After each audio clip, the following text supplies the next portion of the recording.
আসসালামু আলাইকুম বন্ধুরা, গণিতবিদের নতুন ভিডিওতে আপনাদের সবাইকে স্বাগতম। গণিতবিদের আজকের ভিডিওতে আমি ষষ্ঠ শ্রেণীর গণিত পাঠ্য বইয়ের অনুশীলনী 4.2 এর 3 নং প্রশ্নের সমাধান নিয়ে হাজির হয়েছি। আশা করছি আপনাদের এই সমাধানগুলো বুঝতে কোনো অসুবিধা হবে না। আপনারা যদি এই ভিডিওটি সম্পূর্ণ দেখেন তাহলে আপনারা 3 নং প্রশ্নের সমাধান খুব ইজিলি করতে পারবেন এবং এই ধরনের অঙ্কের সমাধান করা আপনার জন্য কোনো ব্যাপারই হবে না। আপনারা জাস্ট প্রশ্ন দেখবেন এবং অ্যান্সার করবেন। সো চলুন আপনাদের প্রথমেই প্রশ্নে কি দেওয়া আছে সেটা বলি। এখানে 3 নং প্রশ্ন দেওয়া আছে x = 3, y = 5, z = 2 হলে দেখাও যে এখানে 4টা প্রশ্ন দেওয়া আছে। প্রথম প্রশ্নটিতে দেওয়া আছে y² - x² = x + y y - x। এখানে প্রশ্নটিতে দুইটি অংশ দেওয়া আছে, একটা হাতের বাম সাইড অর্থাৎ ইকুয়ালের বাম পাশে এবং ইকুয়ালের ডান পাশে, লেফট হ্যান্ড সাইড এবং রাইট হ্যান্ড সাইড। আমরা দেওয়া আছে দিয়ে প্রথমে মানগুলো তুলে নেব। x = 3, y = 5 এবং z = 2। z এর মান তোলার প্রয়োজন ছিল না, তারপর আমি তুলে নিলাম যেহেতু দেওয়া আছে তাই। তারপর লেফট হ্যান্ড সাইড লিখব। তো লেফট হ্যান্ড সাইডে দেওয়া আছে y² - x²। y এর মান যেহেতু 5 তাহলে আমরা y এর জায়গায় 5 লিখতে পারি, স্কোয়ার দিব এবং x এর মান আমরা x এর জায়গায় লিখব 3। তাহলে 5 কে স্কোয়ার করলে হয় 25 এবং 3 কে স্কোয়ার করলে হয় 9। তাহলে আমরা যদি 25 থেকে 9 মাইনাস করি তাহলে হবে 16। এটা লেফট হ্যান্ড সাইডের আনসার। আমরা রাইট হ্যান্ড সাইডও অঙ্ক করে দেখব যে সেম অ্যান্সার আসে কিনা, তাহলেই আমাদের বাম পক্ষ সমান ডান পক্ষ প্রমাণিত হবে। তাহলে আমরা রাইট হ্যান্ড সাইড লিখব। রাইট হ্যান্ড সাইডের প্রশ্নটি হচ্ছে x + y y - x। x এর মান 3, y এর মান 5, তারপর আবার ইনটু ব্র্যাকেট দিলাম। তাহলে y এর মান 5 মাইনাস x এর মান হচ্ছে 3। তাহলে আমরা যদি 5 এবং 3 যোগ করি তাহলে 8, আর 5 থেকে 3 মাইনাস করলে 2, তাহলে 8 × 2 হচ্ছে 16। তাহলে আমাদের লেফট হ্যান্ড সাইড এবং রাইট হ্যান্ড সাইড দুইটার মানই হচ্ছে তাহলে আমাদের লেফট হ্যান্ড সাইড এবং রাইট হ্যান্ড সাইড দুইটার মানই হচ্ছে 16। তো আমরা লিখতে পারি left hand side = right hand side showed. যেহেতু দেখাতে বলা হয়েছে, প্রমাণিত বলা হয়নি। যদি প্রমাণিত বলা হতো তাহলে আমরা প্রুভড লিখতাম, আর যেহেতু এখানে দেখাও যে, তাই এখানে আমরা শোড লিখব। আপনারা চাইলে বাংলায়ও লিখতে পারেন, যেমন LHS এর জায়গায় লেফট হ্যান্ড সাইডের জায়গায় লিখতে পারেন বাম পক্ষ, রাইট হ্যান্ড সাইডের জায়গায় ডান পক্ষ লিখে বাম পক্ষ সমান ডান পক্ষ দেখানো হলো, এভাবেও লিখতে পারেন। তো দ্বিতীয় প্রশ্নটিতে দেওয়া আছে x + y² = x - y² + 4xy। আবারও মান তুলব। x এর মান 3, y এর মান 5, z এর মান 2। এবার প্রশ্নের বাম পক্ষটা তুলব, লেফট হ্যান্ড সাইড তুলব। লেফট হ্যান্ড সাইডে দেওয়া আছে x + y²। x এর জায়গায় x এর মান 3 লিখব,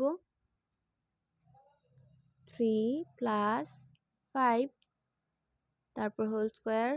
এই দুটাকে যোগ করলে হয় 8, 8 কে স্কোয়ার করলে হবে 64। এটাই হচ্ছে লেফট হ্যান্ড সাইডের অ্যান্সার। আবার রাইট হ্যান্ড সাইড করব। রাইট হ্যান্ড সাইডের যদি অ্যান্সার 64 হয় তাহলে আমাদের এই সমীকরণটিও প্রমাণিত হবে বা দেখানো হবে যে এটার সমান এটা হয়েছে। তাহলে রাইট হ্যান্ড সাইডের প্রশ্ন দেওয়া আছে x - y² + 4xy। x এর জায়গায় x এর মান, y এর জায়গায় y এর মান। x ছিল 3 - 5 হয়েছে, হোল স্কোয়ার হয়েছে, প্লাস হয়েছে, তারপর 4 ছিল এবং 4 এর পরে x এর জায়গায় 3 এবং y এর জায়গায় 5। এখানে দেখুন আমরা মাইনাস কিন্তু বড় সংখ্যাটি থেকে ছোট সংখ্যাটিই করব। যেহেতু 5 থেকে যদি 3 মাইনাস করি হলো 2, আর যেহেতু বড় সংখ্যাটির সামনে ছিল মাইনাস তাই 2 এর সাথেও মাইনাস দিতে হবে। এবার -2 কে স্কোয়ার করলে কিন্তু 4 হবে প্লাসের, কারণ মাইনাস তো দুইবার আসবে, দুইটা মাইনাসে একটা প্লাস হয়। আর এখানে 4, 3, 5 গুণ করলে হয় 60, 60 এবং 4 যোগ করলে হয় 64। এটাও আমাদের প্রমাণিত হলো যে left hand side is equal two right hand side showed. তারপরে আমরা তৃতীয় প্রশ্নটি তুলব। তৃতীয় প্রশ্নটিতে কি দেওয়া আছে?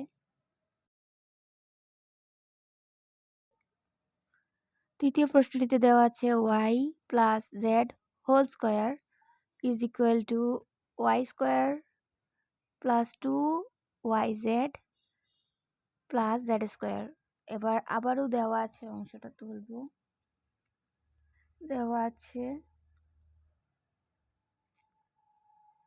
এখানে কিন্তু এক্স নেই, এক্স এর মান আপনারা স্কিপ করতে পারেন, আমি সবগুলাই তুলে নিই। x is equal to 3, y is equal to 5 এবং z is equal to 2।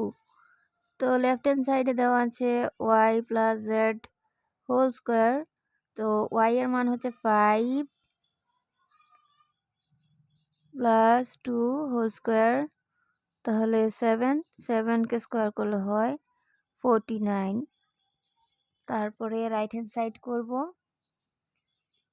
Right hand সাইডে দেওয়া আছে y square plus 2yz plus z square. তাহলে y এর জায়গায় 5 এর স্কোয়ার প্লাস 2 ইন্টু হবে 5 2, তারপরে 2 স্কোয়ার, 5কে স্কোয়ার করলে হয় 25 প্লাস এখানে গুণ করলে হবে 20, তারপরে এটাকে স্কোয়ার করলে হবে 4। এই সবগুলোকে যদি যোগ করি তাহলে 49 হয়। আপনারা ক্যালকুলেশন করে দেখবেন। 20 এবং 20 হচ্ছে 40, আর 5 এবং 9 হচ্ছে না, 5 এবং 4 হচ্ছে 9, তাহলে 40 আর প্লাস 9 হবে 49। Left hand side is equal two right hand side showed. তারপরে লাস্টের প্রশ্নটি তুলব। আপনারা এখন পর্যন্ত অঙ্কগুলো যদি বুঝে থাকেন তাহলে পরবর্তী অঙ্কটি আপনারা খুব সহজে করতে পারবেন। আপনাদের যদিও এখনও আমি হোমওয়ার্ক দিই না, আগামীতে চেষ্টা করব যাতে এই রিলেটেড ভিডিওগুলো করব সেই রিলেটেড হোমওয়ার্ক দেওয়ার চেষ্টা করব আপনাদের। এই আপনাদের যদি হোমওয়ার্ক দিই তাহলে আপনারা করবেন কিনা এবং আপনারা এই রিলেটেড হোমওয়ার্ক চান কিনা তা কমেন্টে জানাতে পারেন। সো এখানে দেওয়া আছে x is equal to 3, y is equal to 5 এবং z is equal to 2। Left hand সাইডে দেওয়া আছে x plus z whole square, x এর মান 3 এবং z এর মান 2। এই দুইটাকে 2 এবং 3 যোগ করলে হবে 5, 5কে স্কোয়ার করলে হয় 25। এখানে লেফট হ্যান্ড সাইডের অ্যান্সার হচ্ছে 25। এবার রাইট হ্যান্ড সাইড করি। রাইট হ্যান্ড সাইডের প্রশ্নটিতে দেওয়া আছে x square plus 2xz plus z square. এক্সের জায়গায় হবে 3, 3কে স্কোয়ার করতে হবে, 3-এর উপর স্কোয়ার দিতে হবে যেহেতু এক্সের উপর স্কোয়ার আছে। তারপর 2, এক্সের জায়গায় লিখবো 3, জেডের জায়গায় লিখবো 2 প্লাস আবার জেড স্কোয়ার যেহেতু আছে 2-এর উপর স্কোয়ার, তাহলে 3কে স্কোয়ার করলে হয় 9, 2 এবং 2 গুণ করলে হয় 4, 4 ইন্টু 3 হবে 12 প্লাস 2কে স্কোয়ার করলে হয় 4। এবার এই সবগুলোকে যোগ করে যদি তাহলে হবে 12 প্লাস 9 হবে 21 প্লাস 4 হবে 25। তাহলে এখানেও আমাদের অ্যান্সার সেম হয়েছে, লেফট হ্যান্ড সাইড এবং রাইট হ্যান্ড সাইডের অ্যান্সার সেম। তাহলে আমরা লিখব left hand side is equal two right hand side showed. এখানেই আমাদের এই চ্যাপ্টারের যেই প্রশ্ন আছে 3 নং প্রশ্ন সেগুলোর আলোচনা শেষ, এবং আগামী ভিডিওতে এই চ্যাপ্টারে যে এমসিকিউগুলো দেওয়া আছে চতুর্থ প্রশ্নে সেগুলো আলোচনা করব। একদমই সিম্পল অঙ্কগুলো, দুইটা ভিডিওতেই এই চ্যাপ্টারটা শেষ করতে পারতাম, কিন্তু চিন্তা করলাম এমসিকিউটা আলাদা দেই, তাই এমসিকিউগুলো আলাদা দিব। আর এর আগে একটা ভিডিও আপলোড হয়েছে 4.2 সে ভিডিওটা দেখে নেবেন তাহলে, আর এই ভিডিওটা দেখলে আপনাদের এই 4.2 সব অঙ্কগুলোর কনসেপ্ট ক্লিয়ার হয়ে যাবে এবং সবগুলো অঙ্কর সমাধান এই দুইটা ভিডিওতেই আছে। আপনাদের আমার ভিডিওগুলো কেমন লাগে তা অবশ্যই কমেন্টের মাধ্যমে জানাবেন। সম্পূর্ণ ভিডিওটি দেখার জন্য ধন্যবাদ। দেখা হবে পরবর্তী ভিডিওতে, ততদিন ভালো থাকুন, সুস্থ থাকুন, খোদা হাফেজ।